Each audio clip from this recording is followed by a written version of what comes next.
This is Brian Cole. Welcome to our 5th video on The Devil is Alive and Well. And actually, there's going to be 3 videos on this subject I'm going to cover. So it'll be video 5, 6, and 7. We're going to be covering Masons, Freemasons, Shriners. And I think it deserves at least 3 videos because of the amount of individuals that are in our churches and in our midst that are involved with this stuff. And even in these 3 videos, man, I'm just going to be touching the tip of the iceberg about some of these things. So I'm not going to be getting into detail about all the symbolism, all the rituals, all this type of stuff. I just want to give some key things that are basic to all Masons, Freemasons, and Shriners. And it's going to take at least 3 videos to do this. This will probably be the longest one. The 2 after this will be a little shorter. So, man, you know what? This topic is going to get hit home with a lot of people because you might have husbands or fathers or grandparents who have been or are involved with these things. And if you're watching this and you are involved in Freemasonry, it's my prayer that you'd at least hear me out. And at the very least, man, have an open mind to what I want to be sharing in this video because I know what I'm talking about. I don't think many of you who are involved in these things fully comprehend what is involved until you get into the higher degrees. So I'm trying to save you some face, man. And there's by far much more than the basics I'm going to be covered in these next videos. And like I said, I'm just going to be touching the tip of the iceberg. So before we get started, I just want to read a couple scriptures, and please write these down. Take them to heart. You know, we're told in 1 Peter 3:15, but in your hearts honor Christ the Lord as holy, always being prepared to make a defense to anyone who asks you for a reason for the hope that is in you. Yet do it with gentleness and respect. And I hope I'm going to be doing this with gentleness and respect. I'm not pointing fingers at anybody. I'm just telling you facts. Hosea 4:6, which we bring up in every video. My people are destroyed for lack of knowledge. Because thou hast rejected knowledge, I will also reject thee. And Jude 3 says that we are to contend earnestly for the faith delivered once for all time given to the saints. And 1 Thessalonians 5:21 says this, examine everything carefully and hold fast to that which is true and good. And that is exactly what I intend to do here. So before I dig in, I had a couple questions on the Facebook page, which I just quickly want to address. I had put it out there, I think, yesterday. Ask anybody if they had questions, and I had a couple of people that did. The first one I got was from an individual who said that he just turned in his paperwork to join the Masonic Temple, and he was curious to hear what I had to say since the Masons, he said, the Masons' main requirement was to believe in God. And you know what, brother? That's true. But the wording that they use is this. It's that one of the requirements is to believe in a supreme being, not necessarily the God of the Bible. Just as in AA and NA, many believe in a higher power, but it's not necessarily the God of the Bible. So I pray, brother, that you watch these next 3 videos and trust this is truth, and please be in prayer about joining the Masonic Temple. Let's see, one of the other questions I got was, is there a difference between Masons and Freemasons? And I just want to tell you, not really. The names are basically interchangeable. The term Freemason is mostly used today to differentiate the fraternity to the actual working stonemasons. And it's said that more accurately, it's said to describe the enlightened free thinking of the membership. So they're interchangeable. The Freemasons are just set apart from the actual stone working Masons. And the last question I got was from a brother who spoke to a guy about his involvement in Masonry. But the man told him, hey, I just want to defend Christianity. So he was part of the Masons, and he called it the Knights of the Templar. First of all, let me say this, man. Christianity don't need to be defended. Secondly, there are different sects of the Knights of the Templar, but if you're involved with the Masonic aspect of it, guess what? You're still a Mason. You still went through their initiation ritual system. You're still involved in their symbolism and their secrets.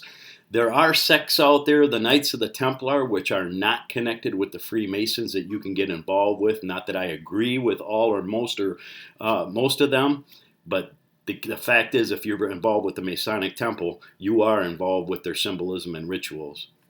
So let's dig in here. You know, if you're a Mason, you might have joined for a lot of different reasons. Maybe your family, your father, or your grandfathers were into it and you started following in their footsteps to carry on their tradition, kind of like a lot of individuals who go into the military do the same thing. Maybe you got into it out of peer pressure because your friends were involved with it. Maybe you even saw it as a business advantage in your community or something. Some view it as a fraternal organization or some kind of social club. Some of you might even been lured by the secret mystic rituals, and some see it as a means of self-development even. Freemasonry was begun in 1717 in England, where the first Grand Lodge was formed. Here in the United States, the first Grand Lodge was established in 1729. I'm going to be showing you some pictures here on my phone, so excuse my moving around. But there's a lot of Masonic symbols. Way too many to cover. But especially I want you to know is the square and the compass. That is their basic symbol. And then there is the Washington Monument. I bet you didn't know that one. Get a good look at it there. It's in Washington, D.C. And then you have on the back of the $1 bill that we're all familiar with, you have the Masonic symbol of the unfinished pyramid with the all-seeing eye. Now, only men are allowed to go into the Masonic Lodge, and we'll talk about only why men can be Freemasons. And because of that, back in the day, women were like, man, what's going on in this secret society? What do they keep going there to do? So to appease the women, they started what's called the Order of the Eastern Star for women. You're probably familiar with that symbol. They also started Demolay, which are for boys. They started the Rainbow Girls and Job's Daughters for young ladies. And these are all part of the Masonic system. Now, you have in Washington, D.C., the House of the Temple itself. It's the headquarters of the Scottish Rite Freemasonry, which is only a couple blocks from the White House. And you have in Washington, D.C., the House of the Temple, and that's the headquarters of the Scottish Rite Freemasonry, which is only a couple blocks from the White House. And you notice almost all of our communities, you all have Masonic lodges. Now, Freemasonry really is a system of degree work, and I got a picture here to show you. I'll turn it sideways, get a little bigger. It's a picture of degree work, where they believe that they're building the pyramid of life and that they're making good men better through their system of morality. And in order to become a Mason always has to go first into what is called the Blue Lodge. And in the Blue Lodge, they do a series of work where they reveal more and more of the inner secrets and teachings of what Masonry is all about. I want to pause here to say this. The word occult means secret or hidden. It's the supernatural or mystical or magical beliefs and practices of phenomena relating to the supernatural, mystical, or magical powers. Freemasonry is plain and simple as the occult.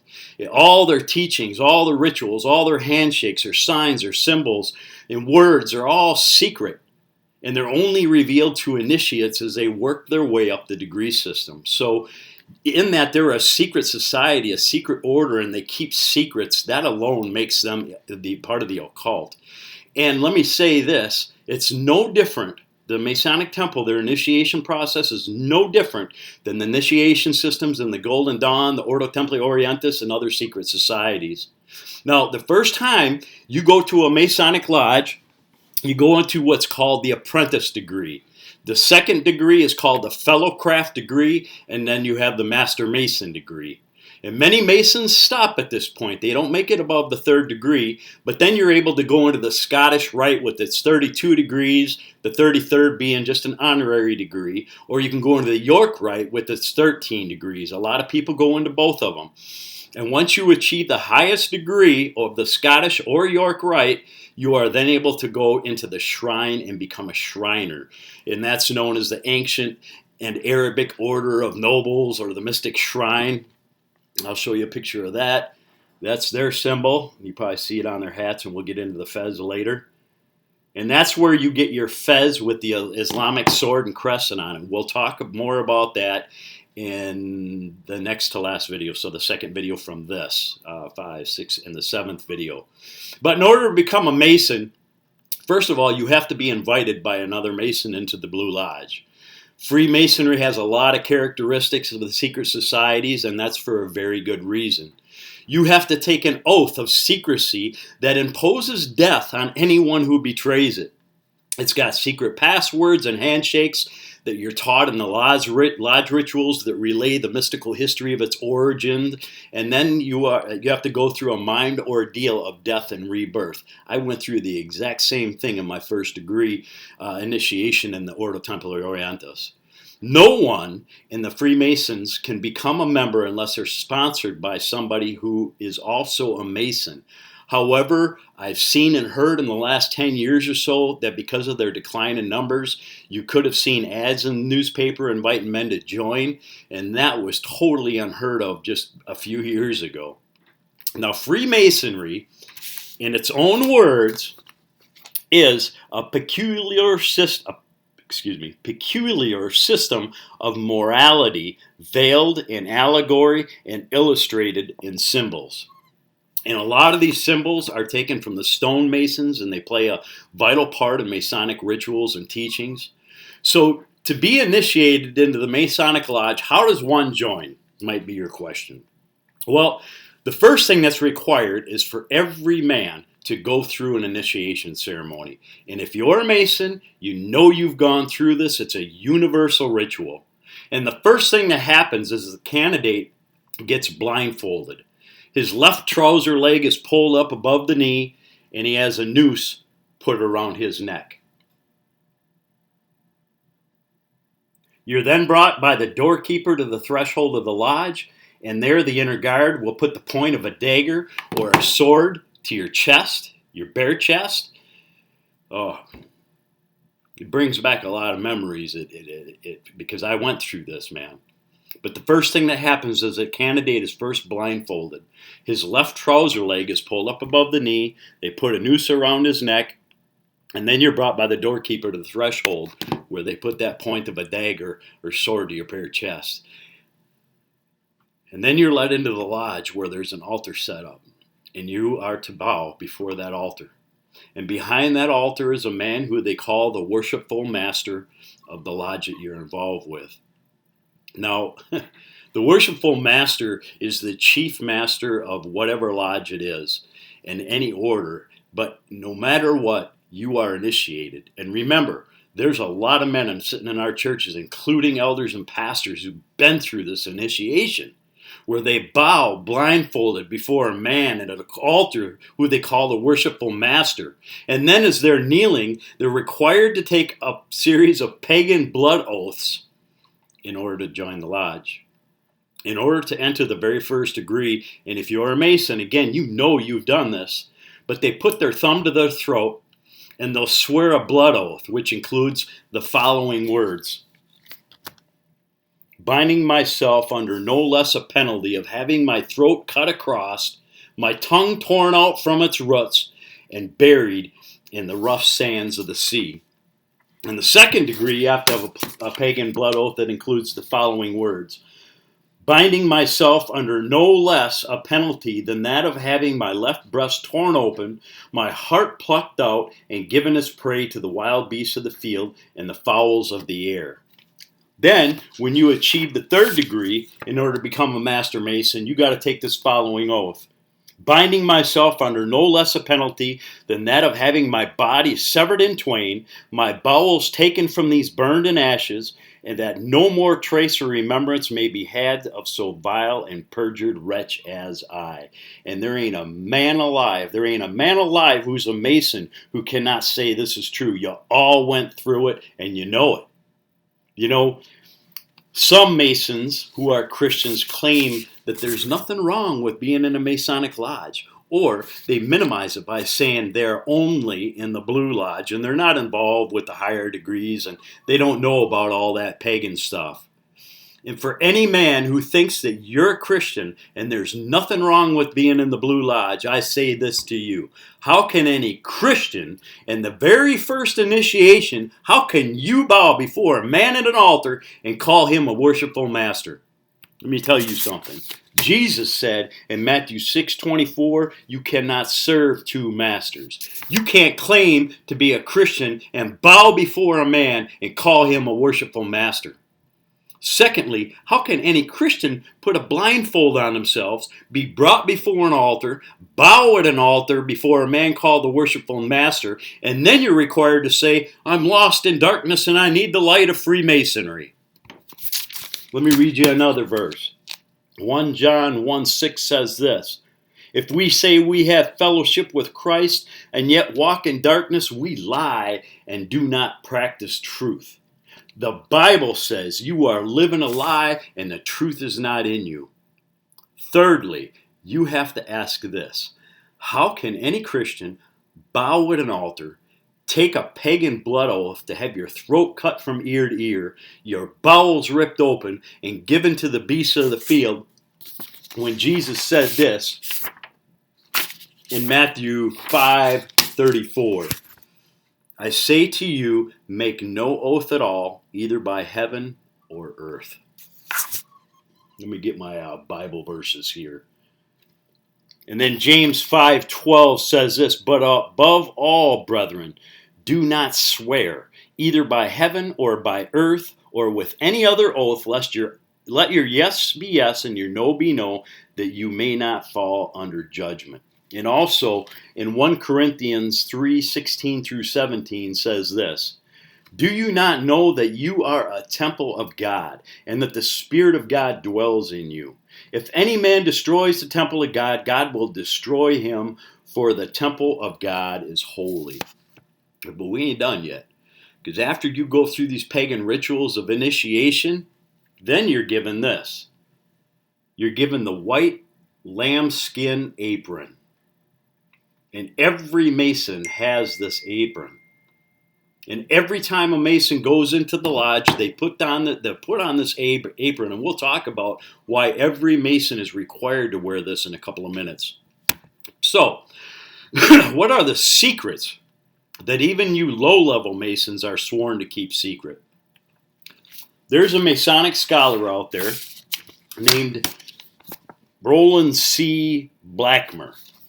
And he says this, it is a lamentable fact that the great mass of our membership are deeply ignorant of everything connected with Masonry. And then there's a guy named George H. Steinmetz. He's another leading scholar of the Masons. And he says this, most of the truly great Masonic writers have deplored the lack of esoteric Masonic knowledge among the craft in general. The average Mason is lamentably ignorant of the real meaning of Masonic symbols and know little of its esoteric teachings. Another guy named Joseph Newton, he wrote this in Builders. The goal of Masonry is to bring about a universal league of mankind and to form mankind into a great redemptive brotherhood. Newton declares as Masonry expands this, all religious dogmas will cease to be. All individual creeds and doctrines will be done away with, and what remains is termed the one eternal religion. The fatherhood of God, the brotherhood of man, the moral law, the golden rule, and the hope of life everlasting. He goes on to say, why does Masonry seek to change the world? Well, because Masonry teaches that all non-Masons are living in spiritual darkness. Gee, thanks. I had no idea I lived in spiritual darkness because I'm a Mason. You know, the ritual of Masonry for the first degree has entered apprentice teaching the candidate that as long as he's been in darkness, he now seeks to be brought into the light. And there the lodge teaches that only a true Mason is enlightened and living in the truth.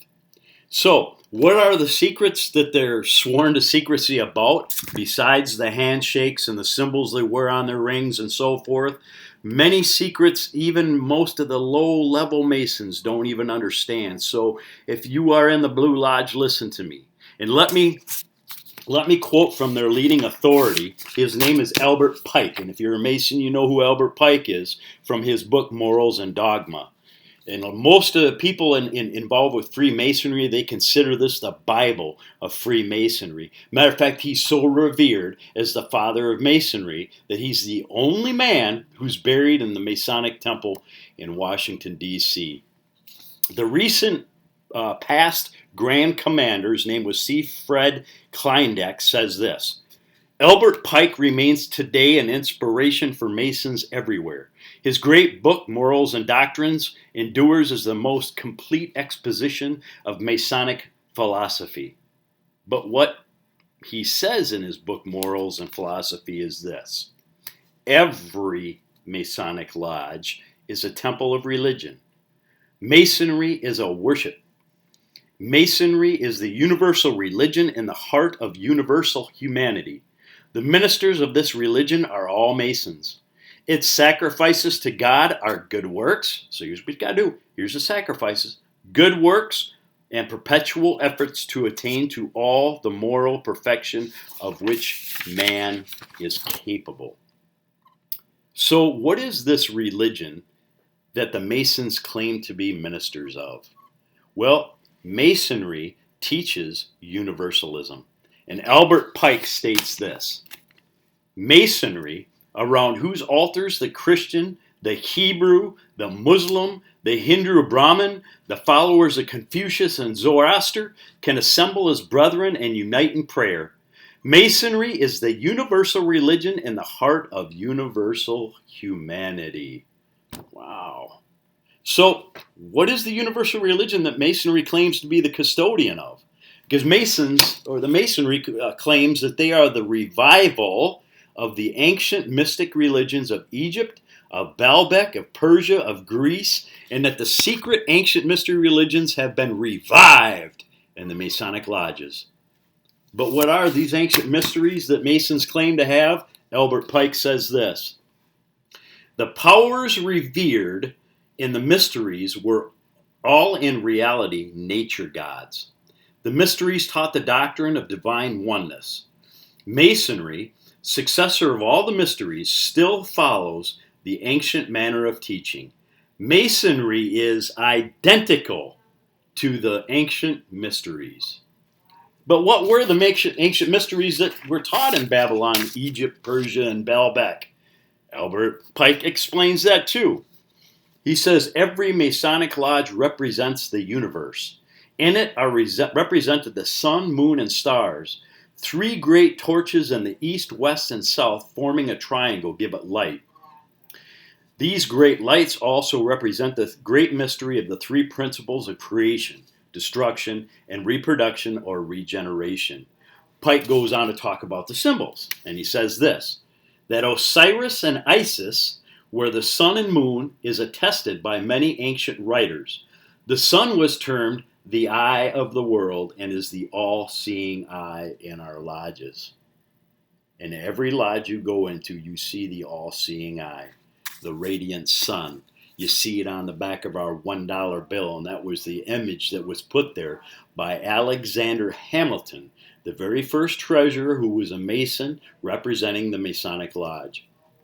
So what's this all about?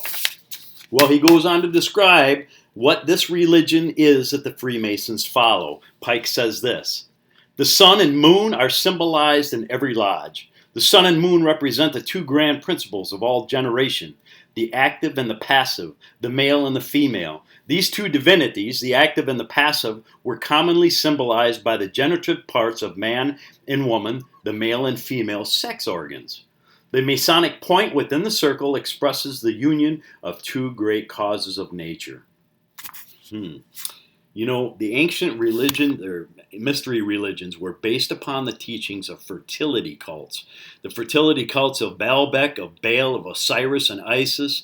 And there the sun represented the male and the moon the female. And this was represented by the point within the circle. And guess what? Aleister Crowley and Thelema and the OTO, they all have the same thing. The Order of the Golden Dawn, the point within the circle. Sex magic, the point within the circle. It's sex magic. And Albert Mackey, who's considered one of the leading authorities on Freemasonry, he wrote the Encyclopedia of Freemasonry, the History of Freemasonry, the Lexicon of Freemasonry, the Symbolism of Freemasonry, and he describes what we just talked about here in Freemasonry, and he says this in Symbolism of Freemasonry. The point within the circle is derived from sun worship and is in reality of phallic origin.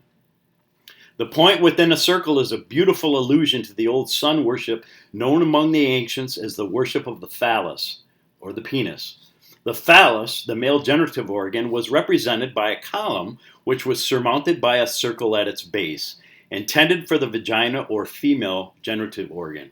The union of these two represented by the point within a circle was intended by the ancients as a prolific powers of nature and worshipped under the united form of the active male and passive female principle. Go back and look at the picture of the Washington Monument. Now understand that the ancient mystery religions, which Freemasonry claims to be identical with, believes that life and immorality comes through what is called the generating principle of life that they just talked about. It was represented by the male organ. The Washington Monument was put there by Masons in the very center of Washington, D.C. as the largest obelisk representing the male organ. Think about that every time you see it. And if you've ever been there, you know it's surrounded by a circle of flags representing the female. And they believe that this generating principle of life that you see, you look back at the square and the compass picture that we had here. I'll see if I got it up. No. Between the square and the compass is the female organ. This is why no woman is allowed to be a Mason. And the reason they put on the white lambskin apron when they go into the lodge is that they believe this apron covers the Masonic deity, the male organ, which is the fertility cults of Babylon, Egypt, Persia, and Balak. So when you see him wearing this apron, what does it mean? Well, again, let's look at what Albert Pike says. He says this: the ancients had their religious initiation into the worship of the sun gods, one of the principal ceremonies of which consisted in clothing the initiate with the skin of the white lamb. In this we see the origin of the apron of the white sheepskin used in Freemasonry. And when Masons put that on, it represents the fertility cults, and Masons claim to be the revival of ancient mystery religion. Let me say this in ending, that these initiation rituals, and I've said it before, are identical, almost identical, with the same initiation rituals in other sects, such as the Ordo Templi Orientis, the Order of the Golden Dawn, the Ecclesiastic Gnostic Catholic Church. I've been through them. I spent 22 years involved with them. I performed them. I'm very familiar with their symbolism. So you can imagine my surprise, even more so than with yoga, when I found out that there were Freemasons not only within our church, but part of the leadership, some pastors, some elders. In the next video, I'm going to further be discussing Freemasonry and its symbolism and their involvement with the ancient pagan fertility cults and some startling secrets that they are taught dealing with demons and pagan gods. And in the third video of this section, we'll be dealing with the Shriners and ending with a plea to those involved in the cult of Freemasonry. I love you. Jesus loves you more. God bless you all.